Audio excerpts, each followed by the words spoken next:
Good evening, everybody. Welcome to the fifth Kyalami Schools Lekgotla. And this time we are delighted, well, I'm personally delighted, and I hope you're delighted as well, to welcome the heads of our schools. We've got Meikle from Beaulieu College, Noële Hillen from Beaulieu Prep School, and we have David Hala from Kyalami Prep School colleagues. Great to have you with us. I hope you're going to enjoy this Lekgotla with us as well. Good evening to you. All the delegates on board as well. We've sent out in excess of 100 links, so we're expecting quite a big crowd today. We've got about 40 or 50 in already, and I'm sure there'll be others joining us in the next while. This particular one, we thought we'd talk in broad terms about the schools, as opposed to the focus on transformation, diversity, and inclusion, which has taken up two of our Lekgotlas, or broad strategy, which has taken up the first Lekgotla, or indeed sports strategy, which took up one of the Lekgotlas previously. We thought we'd talk in general around the schools and what they stand for and what their success is built on, the key factors, etc., the value proposition, if you like. And I suppose if we're looking at a value proposition, we're saying it's something that defines the benefits that the pupils coming to our schools and their families indeed can expect from attending one of our schools, and maybe why our schools deliver something a little bit different. Not necessarily we're going to say better, because that's a comparative thing, but something different and unique. And because of the fact that we're a standalone independent school, not part of a commercial group, we're a non-profit, that actually means that everything we bring in goes back into the education. There's nobody taking a share, there's no money going anywhere. It essentially goes in to build brand all the time. And our vision here at the Kyalami Schools Group is that we're a community of schools developing global achievers. Quite a lofty claim, actually. So we seek to develop confident, resilient individuals who contribute to their local communities, but also have global interests. And I think you're going to find that theme coming through the conversation we're going to have in the next while.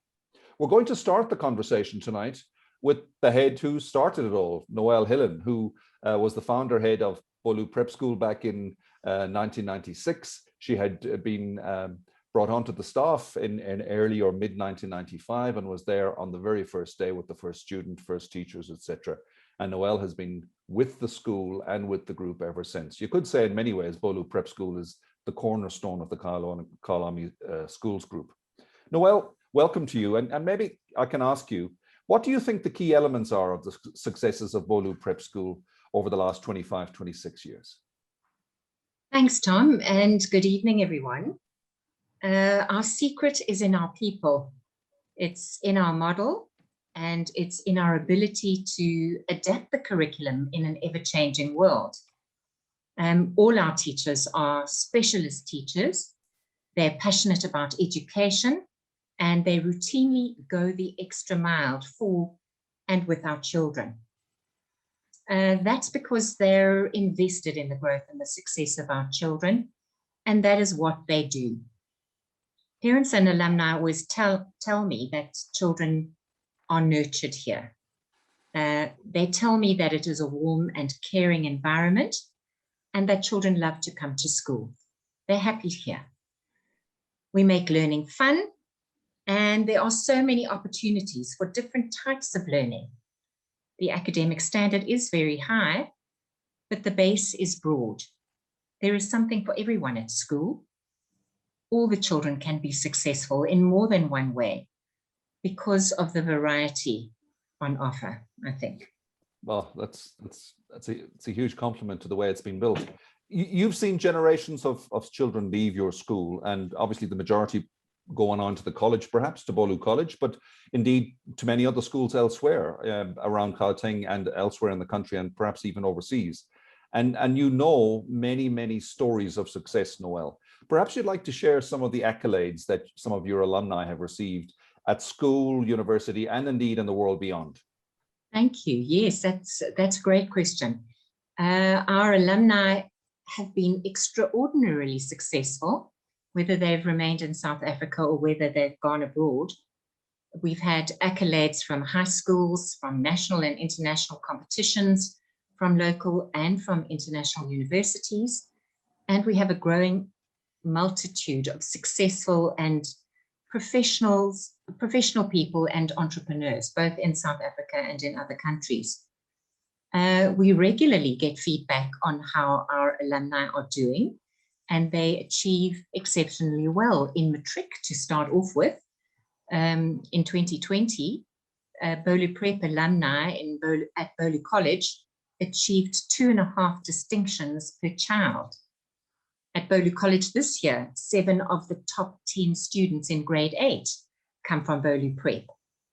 Our children often take leadership positions in their high schools. They often get Golden Key Awards from their universities, and they've studied far and wide in universities in England, in Ireland, Scotland, France, Belgium, Australia, America, New Zealand, and Canada. We've also had children who've been to the Junior Olympics, who've won medals in world championships. We've got several alumni who've won South African colours. We've got a movie star, a junior mayor, and of course, a plethora of doctors and lawyers and engineers, lots of engineers, actuaries, architects, the list goes on. We've got more than 1,100 alumni now. And we have regular visitors. They come back to see us. 3 or 4 years ago, a young man brought his fiancée to meet me. At the time, he'd completed a Master of Science in Advanced Motorsport Engineering at the University of Cranston in the UK. He was second in his class, graduated second, and he was working on the engine design team for Jaguar at that time. As a boy, this young man had told me that it was his dream to work in Formula One. About a year after his visit, I learned that his dream had come true and that he had been offered a job in Formula One with the Mercedes team. So that was something really special. I also met another alumnus recently outside a hospital, as it happens. He's an engineer, has several businesses, and he says he can't keep up with the demand for his products. And this in a struggling economy. But there's so many stories like that, Tom, and that's been the pleasure of it for us as the staff here. You can see it on your face, and you can hear in your voice the pride in terms of what those boys and girls have done since they left you and your staff. Fantastic. You know, you have built, and the group has built Beaulieu Prep School into one of the top prep schools in the country. But we all know that the independent schools environment is competitive and it's ever changing. So as well as the school has grown and has done, and the high standards achieved in the last 25 years, I'm quite sure that you're also looking at plans to develop further and to grow it further and to even take the brand stronger again. Maybe you'd like to talk to us a bit about that, Noële? Absolutely, yes. The future is even more exciting because we are readying the children for a world that doesn't yet exist. Education has changed dramatically over the 30 years in which I've been ahead, and it's changing much more rapidly now. We are, of course, engulfed in the fourth industrial revolution, and this means disruption, disruption, disruption. The only thing we can be sure of is the rapid rate of change. If schools can't describe the future world, how can they position young people to be successful in it? And for us, the answer is quite simple. We've embarked on teaching children to be adaptable and flexible, to think critically and creatively, to be entrepreneurs, to be innovative, to have excellent tech skills. And here I'm talking about their expertise in the Google suite, of course. And we also include things like coding and robotics and 3D printing. And our children have also got to develop human skills, the ones that computers can't emulate effectively. Things like communication, collaboration, critical and creative thinking, care, empathy. Building relationships is so important. And no one can learn all the content. Knowledge doubles in shorter and shorter periods. So instead of learning facts, children have to learn skills. They have to learn how to source information, how to manipulate it in unique and innovative ways, and then how to apply it in new situations. We're training them to do that. Although we still teach basic content and skills, we've also led the way by creating new subjects. We've got a subject that's completely unique to Beaulieu Prep, and we call that 21st Century Critical Skills. It's the vehicle through which our children are learning to apply the skills that I was talking about earlier. We're also doing things like project-based learning and inquiry-based learning across subject silos. But then again, schooling is not just about academics. It has to be holistic. And we have brilliant art and music and drama programs. In our school, sport has often been undersold here, but we really are very competitive in inter-school competition. Perhaps the fault is ours in that we don't celebrate our results too loudly or widely enough. Things like we're often the national schools champions in equestrian sport. We regularly have teams in the district netball playoffs. That means that our schools is regularly in the top 8 out of 52 schools that participate in the district. Our softball is incredibly strong. Our soccer teams are also incredibly competitive. In 2019, 4 of our teams were unbeaten in that league, and a further 5 teams lost only 1 league game. In 2019, there were 4 inter-school athletics meets, with 5 schools participating in each one. Beaulieu Prep was first in 2 of those meets and second in the other 2 of those meets. So our sport really is much stronger than people know. In short, I think we are trying to live our school vision to be a community of schools developing global achievers, as you said earlier. We have an inclusive and holistic approach. We try to maximize each individual's potential. We provide a relevant curriculum in a rapidly changing world, and our values are strong. We pride ourselves on developing children who can ask the right questions and who can really think when it comes down to that. Thank you, Noële. We'll be coming back to you again later on when we're in the Q&A, but clearly a lot to be proud of there. Thanks very much. We're now going to move to David Hala, who's the head of Kyalami Prep School. Kyalami was a school that was headed up by Victor White for many years, I think 11 or 12 or 13 years. And Victor was deputy to Noële actually at BPS. So there's a very strong DNA link between the 2 schools. And yet KPS will have its own character.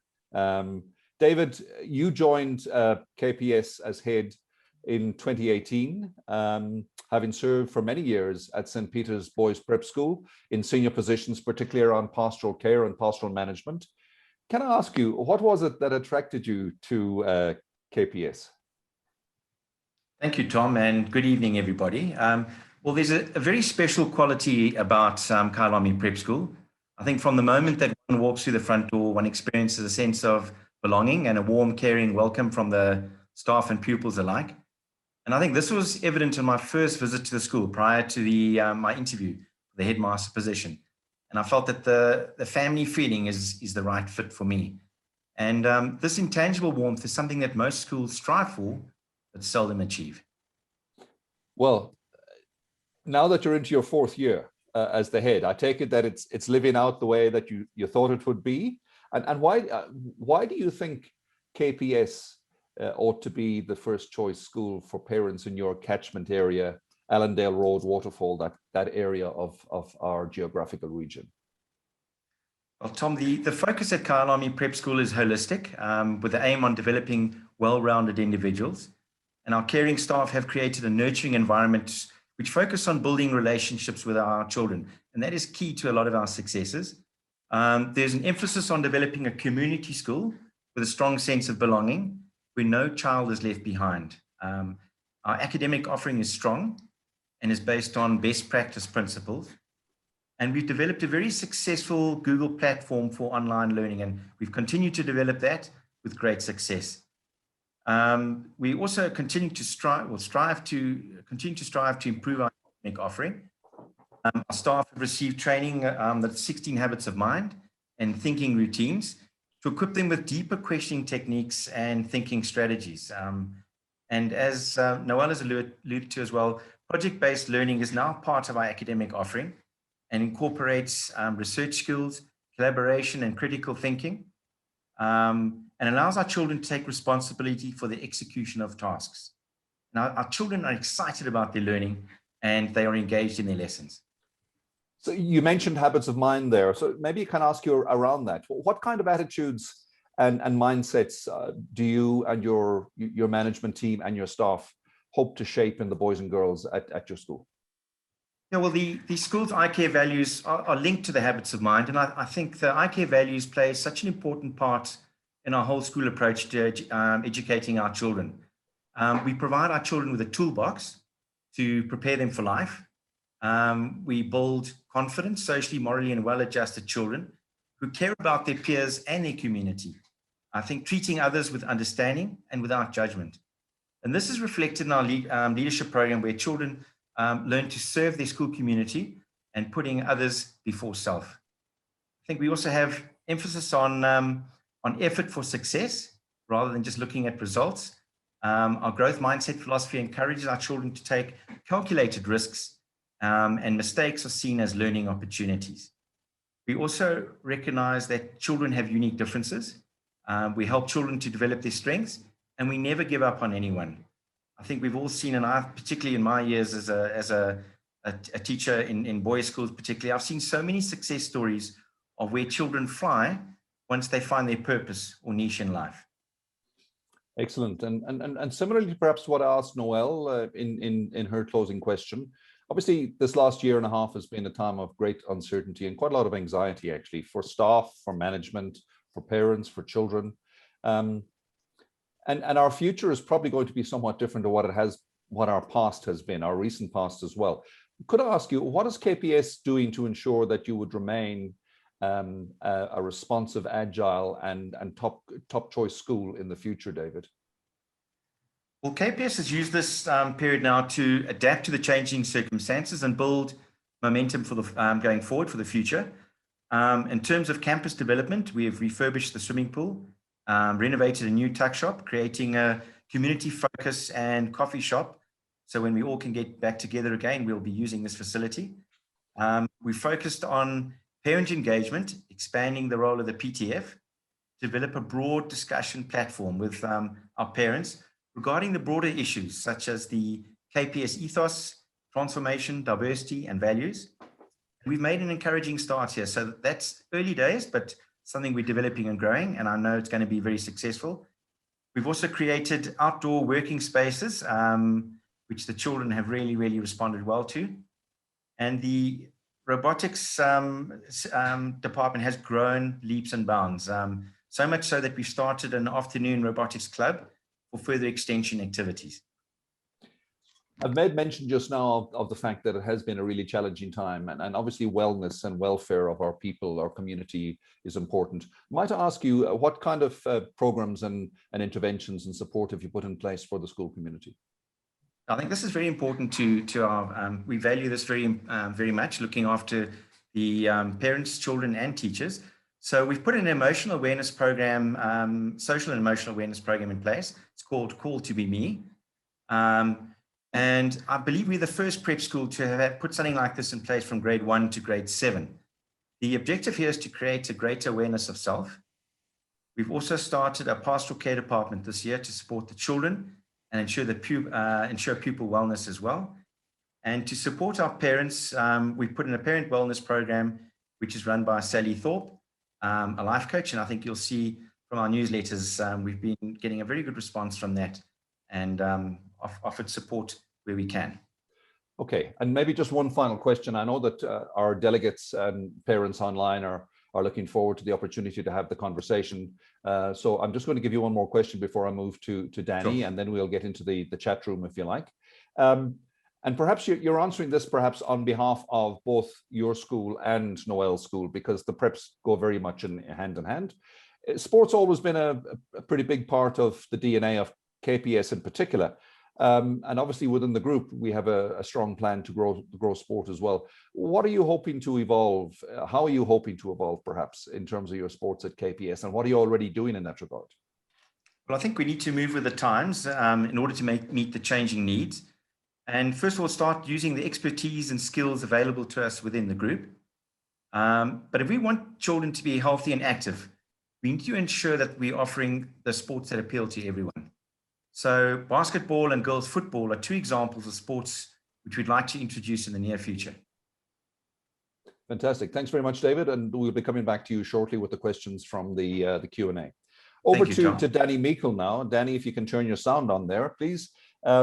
Beaulieu College opened in 2000 and probably in one of the most impressive campuses in the country, I would think, and in the views of many other people. Several of the founding staff from those days are actually still on the staff, actually including yourself, which is an amazing thing. You became the third head of the college back in 2008. So you've seen the school grow in leaps and bounds from the seedling to a successful school of 400 plus. And in the last few years, it's actually began to stretch 500 plus and maybe even bigger in the future. What do you think, Danny, are the key attributes and characteristics of the school you've helped to grow and that you've led for so long, so capably? Thank you, Tom. Good evening, everybody. I honestly could just encapsulate Noële's speech and David's speech all into the key attributes of the college, because I found myself nodding my head when Noële speaks of her alumni. I know exactly who she's speaking of, because those are my alumni too. And when David speaks about what's going on in his school, I know exactly what he's talking about, because so many of the same things are happening at Beaulieu College, and those same characteristics that are prevalent in the prep are prevalent here as well. But what you're actually asking me is why Beaulieu College? And that's a harder question to answer than you might think, because oftentimes even staff who have been here as long as I have find it quite difficult to fully understand the combination of kind of science and art that makes Beaulieu College tick. But from feedback that I receive, and I receive it rather regularly when I do placement interviews for my grade 8s, there's a feeling that you get when you come to know Beaulieu College. And it's quite unique and quite difficult to pin down to just one thing. I think it's probably a combination of all of the factors that have been spoken about already tonight, and then some others. Well, I'm going to have to put you on the spot now. So I'm going to ask you, what do you think some of those special factors might be then? Look, the nurturing environment for me is integral. And I know that you expect to hear nurturing environment when you talk about a prep, and not so much when you talk about a high school. But I can tell you that it is key to what happens at Beaulieu College. That same nurturing environment that you find at BPS and KPS continues at high school in this college. And then people, yes, our key is our people. My staff are handpicked, and it's not just because they are subject specialists with excellent teaching acumen and fantastic academic records. It's because they have certain professional and personal characteristics that I look for. They're the kind of people who genuinely take an interest in each child, who believe that there's potential in everybody, that each child has something to offer, and that each child can make a unique and valuable contribution. And because we have those kinds of teachers who are actively looking to create opportunities for each child to find their strengths, to taste success, those kinds of teachers are what makes Beaulieu College quite unique. And then the school backs up those teachers who are constantly looking for ways to have children taste success by celebrating children's success in so many ways.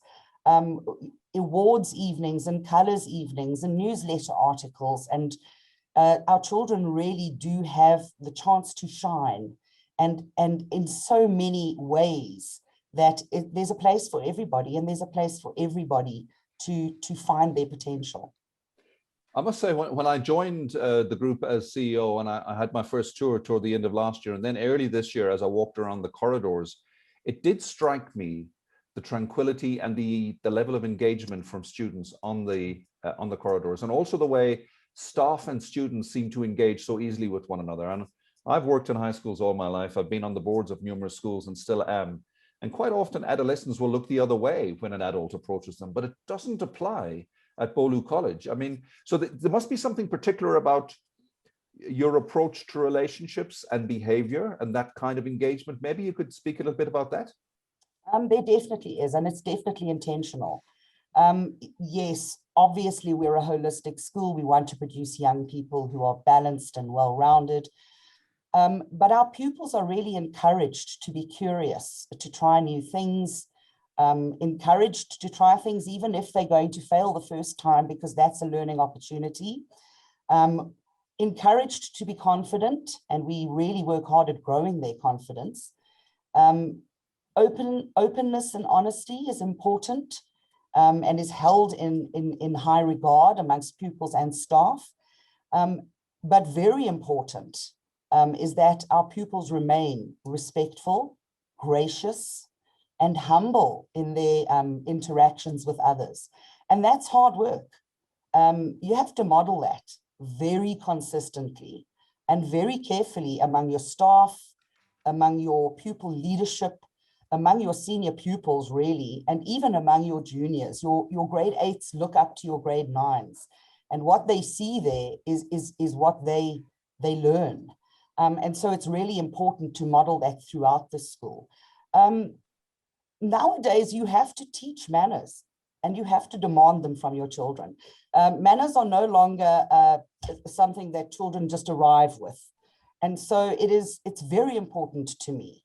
And I take huge pride in the fact that my children are well-mannered and that they will interact with the parent and they won't turn the other way as you walk past them. And again, it's something that doesn't come naturally to children. Teenagers will naturally shy away from you. But teenagers at Beaulieu College will naturally engage. And that's a full-time job. It takes constant monitoring of their manners, of the manner in which they're engaging with people, constant reminding to greet and to stand up when adults enter a room, constant correction, but it's worth it. Because if you continue to demand those behaviors from staff and pupil, then what you get is amazing results. And you see it reflected back in those pupils who react and continuously amaze the adults who are interacting with them. We get so much good feedback about our pupils and the type of kids that they are. And it's incredibly heartwarming and it's a great source of pride to myself and to the staff to get constant affirming positive feedback about our pupils. They're great kids. And they're probably the best marketing tool this school will ever have. You should have let them run the seminar. Everybody would have enjoyed it far more. Well, I got to say, your face and your voice is the picture and the sound of pride and great satisfaction. That's wonderful. But also perhaps in terms of just looking to the future, I mean, we've asked the same questions of Noële and to David. You would take for granted that a top quality premium brand independent high school would be offering the IB examination or maybe an international exam, and it would be at a high standard. And we know that there are high academic standards at Beaulieu College, and increasingly so in recent years, right? But what additional value add programs are on offer at the college that maybe make that little bit of difference? If you'll give me the leeway to do so, I'm going to focus in the academic area here, because we have had Lekgotlas on our transformation, diversity, and inclusion programs that are running and continue to develop and run. And we've also had one on sports. So we've kind of covered co-curricular as well. Yes. In the academic arena, yes, you expect high academics, you expect excellent results, you expect those high pass rates and high entrance into university. To get that, yes, we have a strong robotics and coding programs in 8 and 9. Noële has mentioned them in the preps as well, where they are doing, again, project-based curriculum, which we have developed along with Resolute Robotics, who we are partnered with in this particular project. And it includes them working with robotics kits, sensor and light projects, Arduino boards and circuits. And yes, the 3D printers are very popular. The children love doing 3D modeling and printing. We teach coding, so they start coding in the prep at basic levels, and then we continue that in 8 and 9, where they code using the Arduino app, and then go on to doing Python and C++ in 9. And if they do choose to pursue IT as an FET subject, they then move on to doing full Java programming from grade 10 onwards. So the robotics and the coding is also quite common to all of the top schools. We have a strong leaning towards entrepreneurship, and this has been developed over the past 5 years, where we have our own specialist entrepreneurial curriculum, which focuses on the skills that are really necessary to successfully navigate entrepreneurial space, and which literally grows pupils who are confident enough during their school career to take their ideas out to market and to actually make them happen. And that's happening while they're at school, which is absolutely marvelous. There is a lot of mentorship that goes on with the senior pupils, and a lot of experience and shared guidance through activities like the Stallion's Den. And I don't know whether any of the parents present were part of that last year. It was an amazing initiative, and our children have learned so much from that. AP programs, again, are fairly a given in any good high school. We have AP Maths, which has been running since I've been at the college, because I was actually the first one who taught it. And that's so for over 20 years. And in fact, our AP Maths has morphed into an online offering and is now subscribed to by more than 3 or 4 schools in our areas, and is a growing subscription. So we're waiting to see how that takes off. AP English has been with us for the last 10 years with exceptional results. And last year was our first year where we introduced AP Physics, which is a new subject in the IEB. And we were instrumental in developing the curriculum for that subject.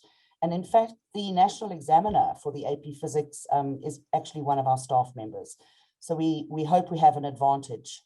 In terms of the program that is closest to my heart at Beaulieu College and academics, it's definitely our learner support program. There is plenty on offer for our gifted pupils, and to stretch those pupils who are already on their way to achieving their full potential. But in so many schools, pupils who struggle and pupils who are just kind of lagging below average are left behind. Not so at Beaulieu. Our learner support program is really geared towards improving the results of those below average and struggling pupils. And we don't only enroll top academics at Beaulieu College. They don't all come through from Beaulieu Prep and Kyalami Prep.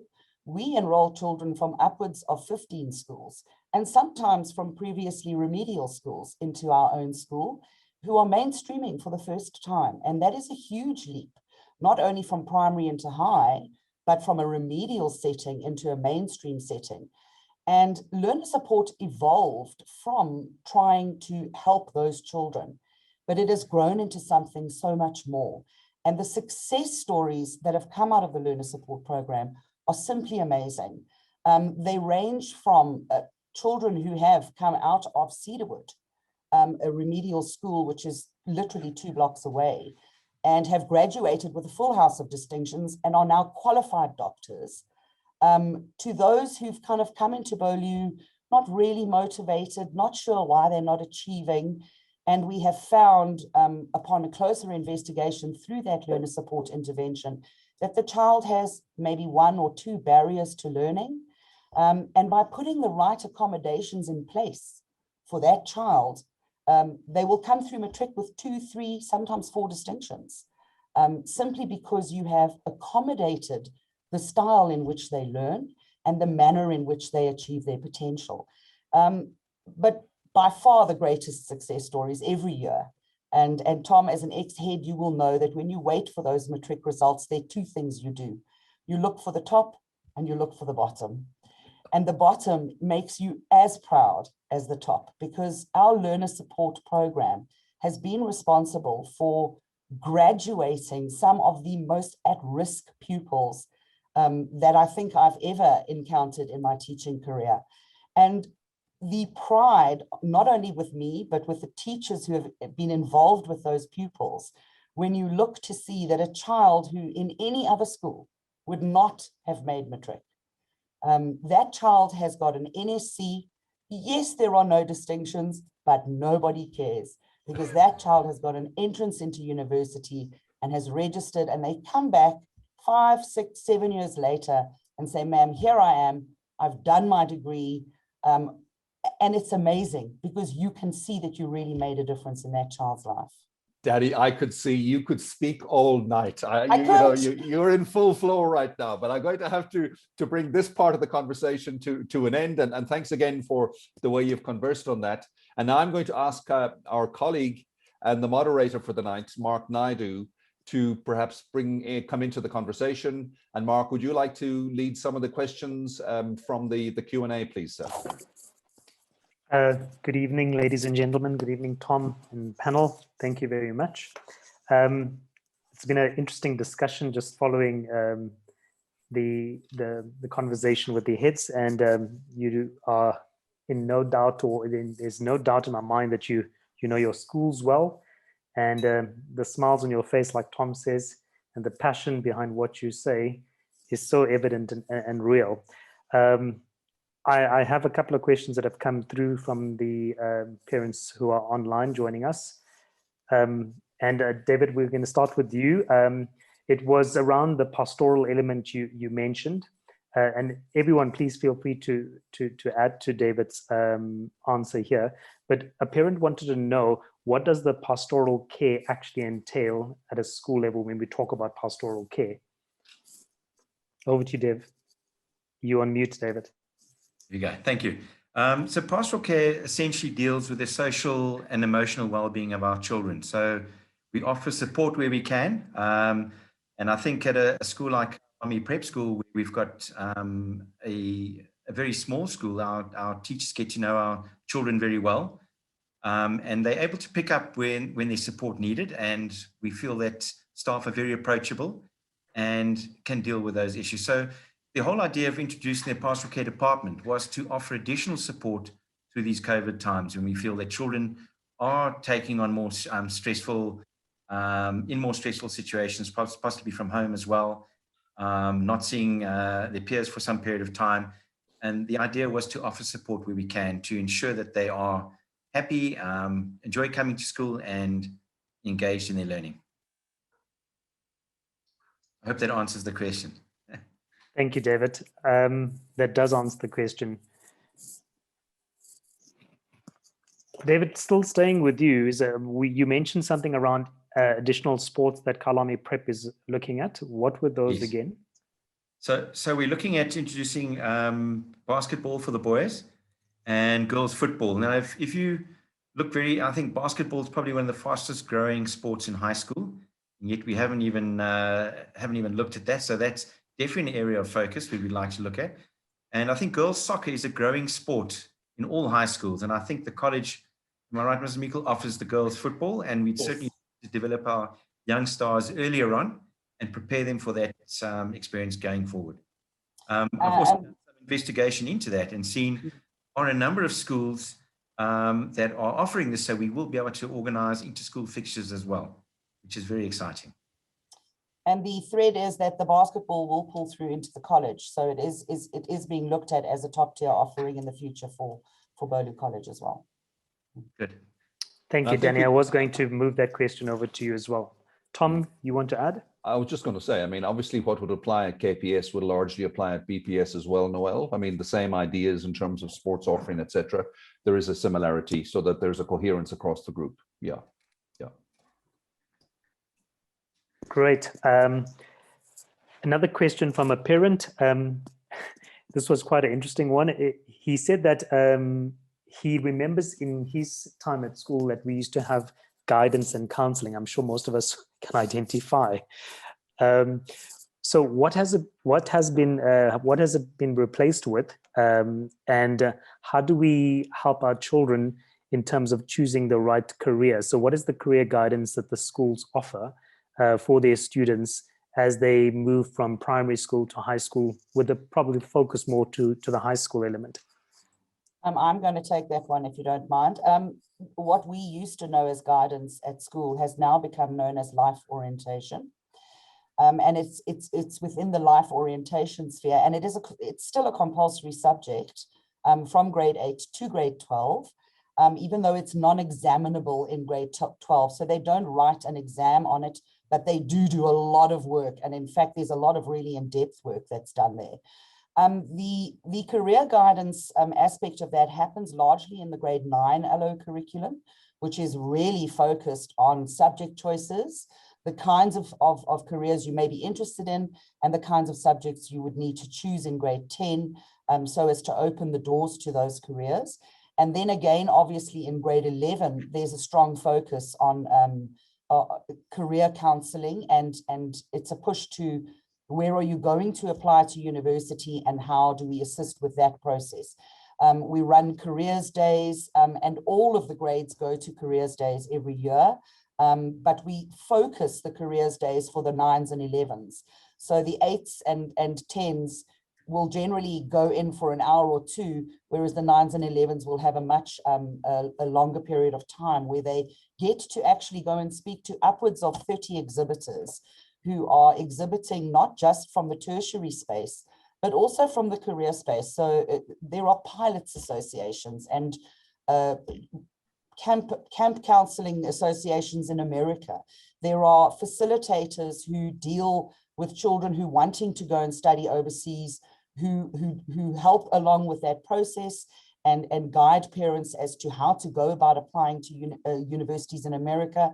They've got their own very particular way of doing things. Or universities in the UK, same thing. There are a lot of facilitators that are present. And there are generally also multiple parents who are invited in on a careers day to give talks. And so the children get to kind of go to what interests them. We'll have an accountant speaking, you know, in B13, and then an actuary down at the pavilion, and the guy who's a lawyer and an advocate and, you know, sitting at the bar. And we're going to have that person has to be in the auditorium. I don't know, everyone wants to be a lawyer when they're in high school, but they are exposed to all of those kinds of things. And it's not always industry professionals that we bring in. It's really our own parents who love coming in and interacting with our children. And our children love being there and knowing this is so-and-so's dad or mom or aunt or elder sister or brother. So there's a lot of focus on it in LO, but there's also a lot of focus in other activities that happen during the year.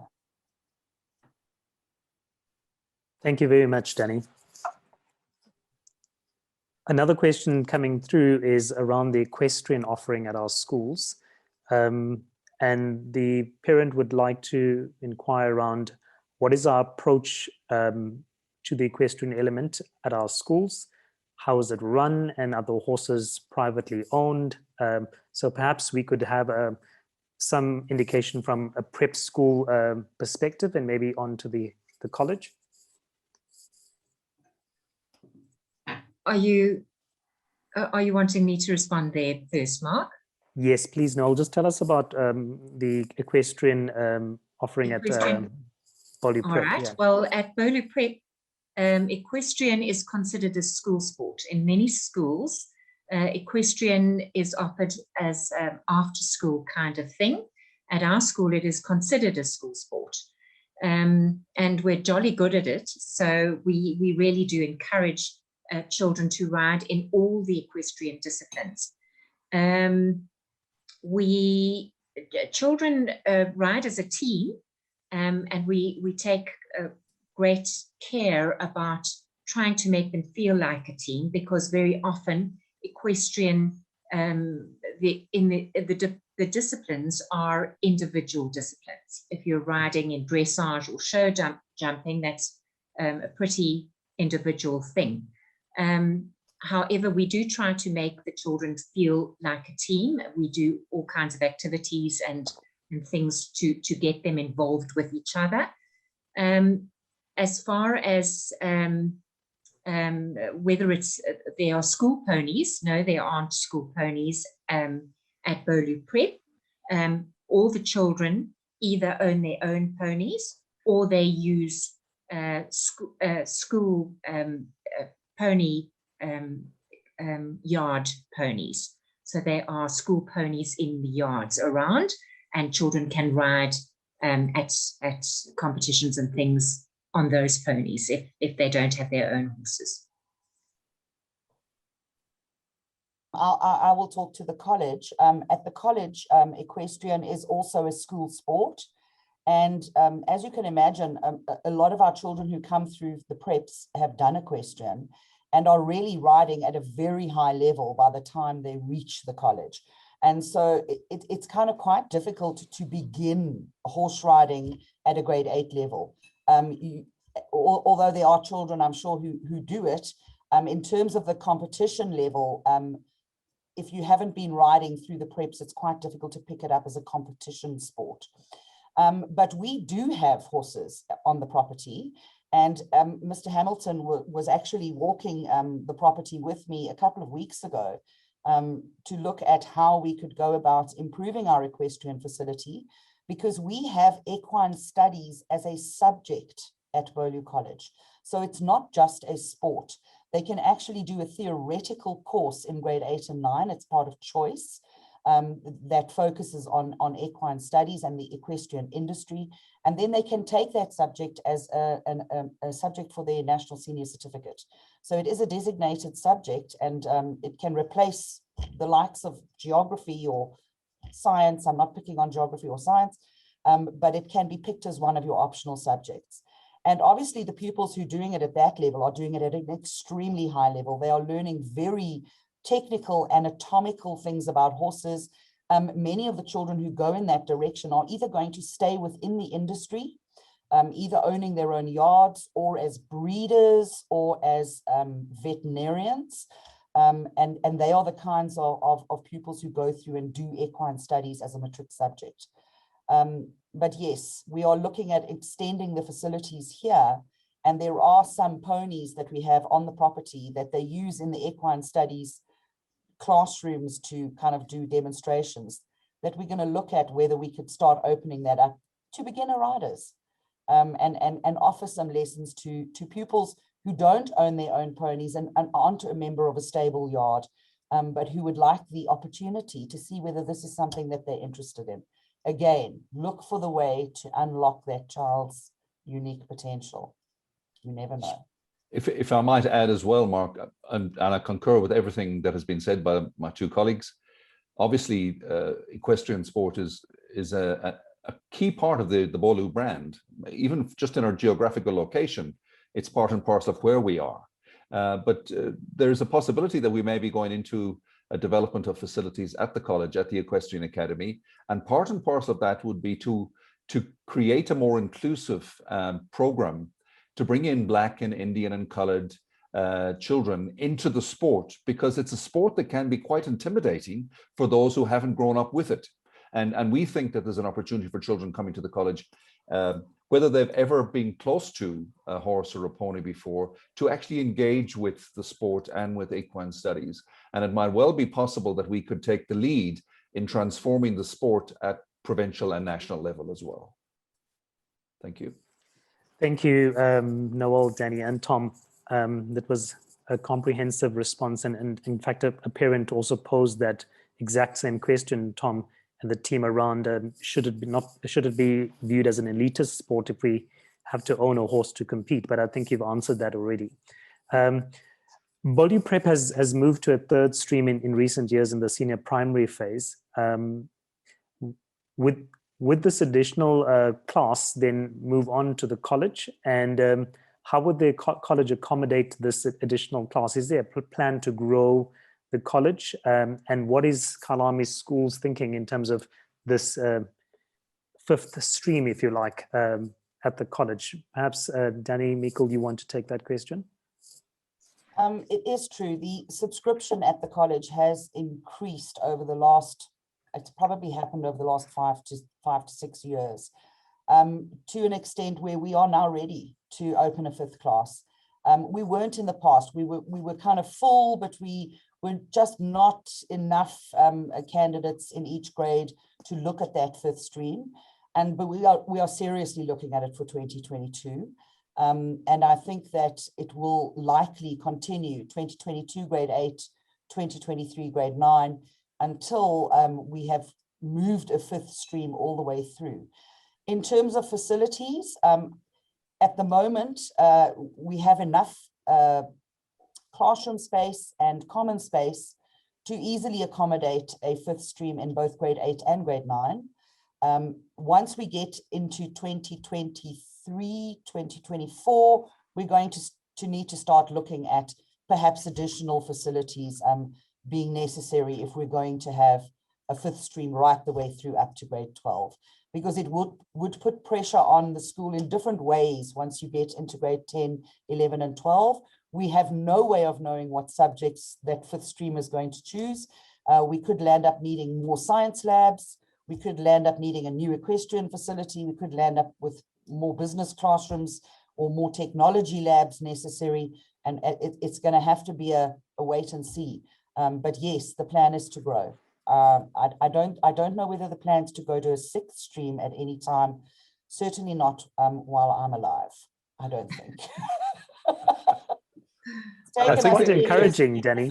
If I might say, I think the permission and that we've had in terms of the construction and permissions for the site would allow up to 700 children, which is effectively 5 streams actually over 5 years, I think, so that's about it. Yeah.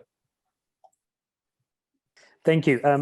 Might I ask then, and perhaps Noële can also weigh in here, is will we not lose the nurturing environment as we seek to increase the number of children on our campuses?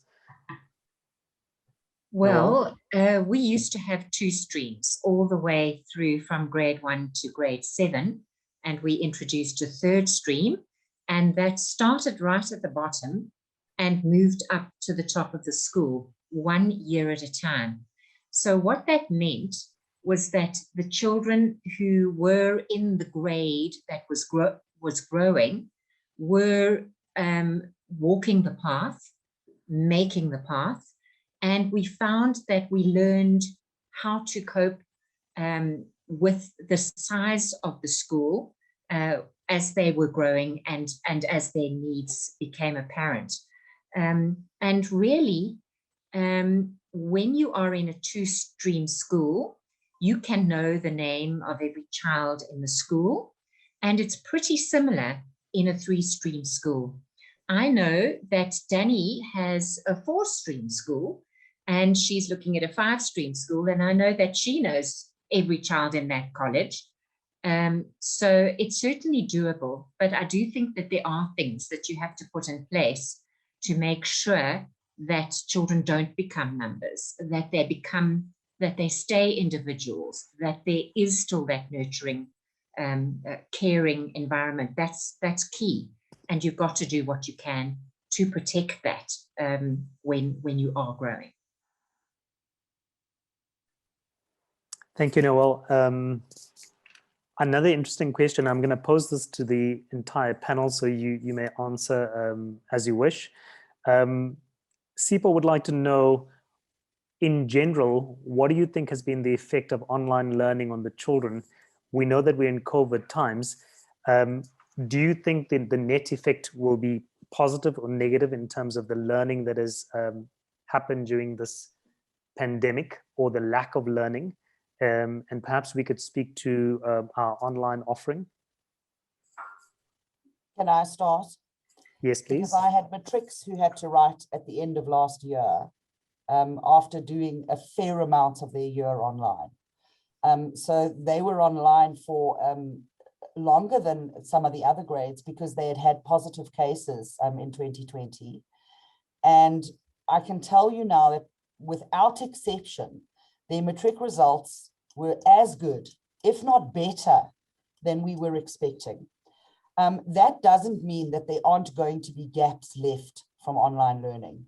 And there are certainly going to be certain subjects in which it lends itself to this type of learning, and others in which children are simply not going to get the kind of learning experience in an online environment. And I'm speaking particularly there to things like drama, to things where they really need to be in and doing practical work. It's that kind of practical aspect in subjects like science and art and drama that is difficult to manage in an online environment. And that doesn't mean that we're not going to adapt well enough to manage it in the future. I really believe that what this online learning experience has taught our children is going to far outweigh any gaps that are in their knowledge, because they have learned to be tenacious, they've learned to be adaptable, they have learned to deal with things on the fly, and they've learned exactly what's coming next. Because I can tell you now that in university, from here on out, I would say upwards of 50% of their programs are going to be online. Mm-hmm. And so certainly they are at such an advantage, having gone through the difficult part of online learning, the getting to adapt to it, the learning to be more self-disciplined. They're still going through that in a nurturing, caring environment. The children who started university last year were really in a difficult space. They were not prepared for what was coming, and they have struggled a lot. But I think that the schools, in large part, have managed to pick up the pieces and fill in those gaps, and that the learnings will outweigh the gaps in the near future. Thank you, Danny. Perhaps David, do you want to, or Noële, either of you want to weigh in? Yeah, I will just give my 5 cents worth, but I think that this online learning has certainly added a different dimension to learning. I think in terms of the research skills, where children are required to research and filter information, and I think they're forced online now to collaborate with others, take the initiative and set up meetings and try and work out on the end product together. So the collaboration skills are amazing. I think also from the point of view of preparing them for high school, this is certainly a step in the right direction. I think it's what we've noticed from the second round of lockdown is that even the grade 3s, grade 4s have adapted so well this time around, and are just it's almost so amazing how well they've taken this online learning approach on. Fantastic. Noële, do you want to add to that? Yes, thank you, Mark. I absolutely agree with both Danny and David that there have been lots of positives and there have been lots of wins for the children. The technology has certainly been enabling, and they have all learned about the technology and how to do things they didn't know before, and they've become very adept at it. I think, though, it's been, some parents are saying to me, my child has coped well online. Maybe we should be thinking about an online offering. And for me, that has to be weighed up against the things that aren't as good when the children are not at school, when they're not on campus. And we've seen losses because of that too. Obviously, when they're back at school, we're trying to work on closing the gaps that have developed and on fixing the things that haven't been put in place as well as they should have. So there's work to be done on that for sure, but that doesn't mean that they haven't benefited in other ways too. But certainly young children, nursery children, JP children do not learn as effectively online as they would when they're older, and when all those tech skills are already in place, and when self-discipline is there, and when they're able to manage their time and all of those things that they really still have to learn when they're little. Thank you. I have to agree with that. Tom, you want to add as well? Yeah, I was just going to concur with what Noële has said, and indeed my other colleagues. I think the older children have coped better, but you'll probably find that in any particular year group, and the research that's already been published on this would indicate that for some children, some adolescents, it's actually given them an opportunity to progress faster. For some others, they just couldn't cope with the studying alone. They like to learn in a social context, and even the online chat rooms and things like that didn't work for them, etc. So it swings and roundabouts. But I think what it's brought through to many of us, and I think those of us in schools like ours have known this all along. Education and learning is a social construct. It happens in the context of other people. And therefore, to have children at school is why schools exist. And I know that parents the world over have been asking this question, well, if my child can learn this online, why go to school? Well, if your child doesn't go to school, your child can't climb the jungle gym, can't climb a tree, can't run 100 meters in 20 seconds kind of thing. And we've got that already. I mean, if we speak to our colleagues in JP and in the nursery schools and indeed at the SP or even at the college, we'll find certain children who have who've got real issues from a physical point of view, from a wellness point of view, from a health point of view going forward in their lives. So I think there's an element of wellness, there's an element of socialization, there's an element of just general connection and social preparedness that is essentially done in the context of a group. And I do think in a way that a group like ours will always, particularly at the high school, and I would imagine at SP level going forward as well, I think there will be an element of online because we've realized that online does some of that knowledge stuff very well, okay? But actually what that means is that our teachers then focus on the relational and on the social and the affirmation and that sort of thing that has come through so clearly from when our heads were speaking earlier on. It allows us to do our best work with even more focus, actually, I would say. Thank you. Thanks, panel. We're just past the hour, 2 minutes past the hour. So I'm going to make this the final question. And Tom, this one is directed at you because of the sports strategy. There is a parent who wants to know what is happening with the new sports facility at the college. And I know that we had a Lekgotla a couple of weeks ago where we talked about the sports strategy. But perhaps to provide some kind of guidance there or update in terms of where we're at. I'm delighted to do so. And I'm a bit reluctant to put my head on the block because it could be guillotined at any stage later on this year. But can I say that the main hall, the main indoor sports center, it's our firm intention to have that completed and commissioned before the end of the year, and that is going to become part and parcel of the Kyalami Schools Group sports facilities. In addition to that, as we said in the last sports strategy, it's also our intention to develop sports facilities at our 2 prep schools as well, because not everything can be done in a central place. Kids can't be on buses going back and forth. What we will be doing, I think, is, as we said in the strategy, we're going to be trying to centralize certain key sports coaching teams that will work in all of our schools through an integrated day, a slightly longer day, etc. And BPS and KPS, in actual fact, have already got structures that will allow for that to take place. All right. So I can say to the person who's asked the question, and indeed anybody else watching this, that I'm quite excited about where our sports strategy is going. There's a lot of work still to be done, but I would say with a high level of confidence, and I would go so far as to say I will go to 95% confidence that the main sports center will be completed and commissioned before the end of this year. And I think it's going to be a game changer, actually, because we'll have indoor hockey, indoor basketball, indoor tennis, indoor netball. We will have indoor nets. It'll have a gym. There'll even be a coffee room for parents to pop in there as well after they drop their children if they want to, obviously post-COVID.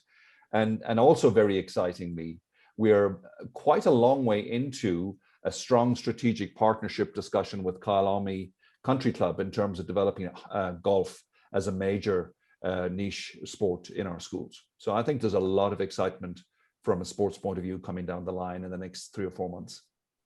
Thank you. Fantastic. That's great news. Tom, we can hold you to it. Thank you. Okay. Is it okay, Mark, if we move on to that survey now? Do you think we have time for that? Yes, it'll take us 30 seconds or so. We 5 minutes after the hour. Okay, so if our participants, we'd love you to stay, please. We know we've gone about 5 minutes over. Mark Naidu is going to bring up on your screens now a survey with 3 or 4 questions. We'd love you to take 30 seconds or maybe 40 seconds to answer this. And then after you've done that, I'm just going to talk to you very briefly about what's coming up in the next Lekgotla and the one thereafter. There you go. You can tick the boxes as you go. The first one is really just to try and identify which school you associate with. If you've got children in 2 of our schools, perhaps just click 1. Mark, they can't double click, hey? No, they can't, Tom, sorry. Yeah, so you just got to pick 1.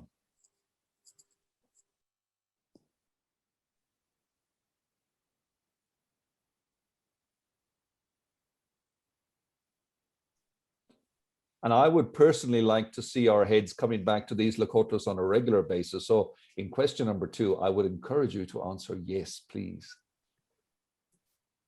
But obviously, if you feel otherwise, don't be afraid to say so. And while you're answering the 3rd question, we have got 2 major topics that we would like to cover in the Lekgotlas that will take place before the end of the term. One of them is going to be around ECD, nursery school, preschool, and the importance of that, okay? And we are definitely going to be fitting that in before the end of the term, which is in the first couple of days of August. The other Lekgotla will focus on how teaching and learning has evolved during the COVID-19 pandemic in the Kyalami schools group. An increasing number of amount of anecdotal feedback we're getting and comment from parents and people outside is that we appear to have handled it better than most. There was an agility, there was a responsiveness, and obviously we're still not saying that it matches in any way what we can do face-to-face on campus, but we think it's worth just discussing what we've learned from that and how that might have an impact on our programs going forward. And I think it might be an interesting discussion, actually, in that case. And Mark Naidu will be taking the lead on that one because he is the group head of academics and innovation. Mark, Thanks, Tom. We're done with the poll. Yeah, I think we've done with the poll. I'd like to thank my colleagues, Danny, David, Noële. Thank you so much for your preparation, for your input, for your responsiveness, and indeed for the passion and the total love for your schools and pride in your schools that came through loud and clear. And I'm sure that people online tonight and indeed those who will watch it on video on the webpage later on will see that shining through as well. Mark, thanks to you as well, as usual, for being the producer and putting it all together, and Ian Wright for doing the same thing. And to all the people who came online, and there was a large number tonight, one of our biggest crowds ever, thank you for being with us as well. And we sincerely hope you enjoyed it. Stay safe, everybody. Good night.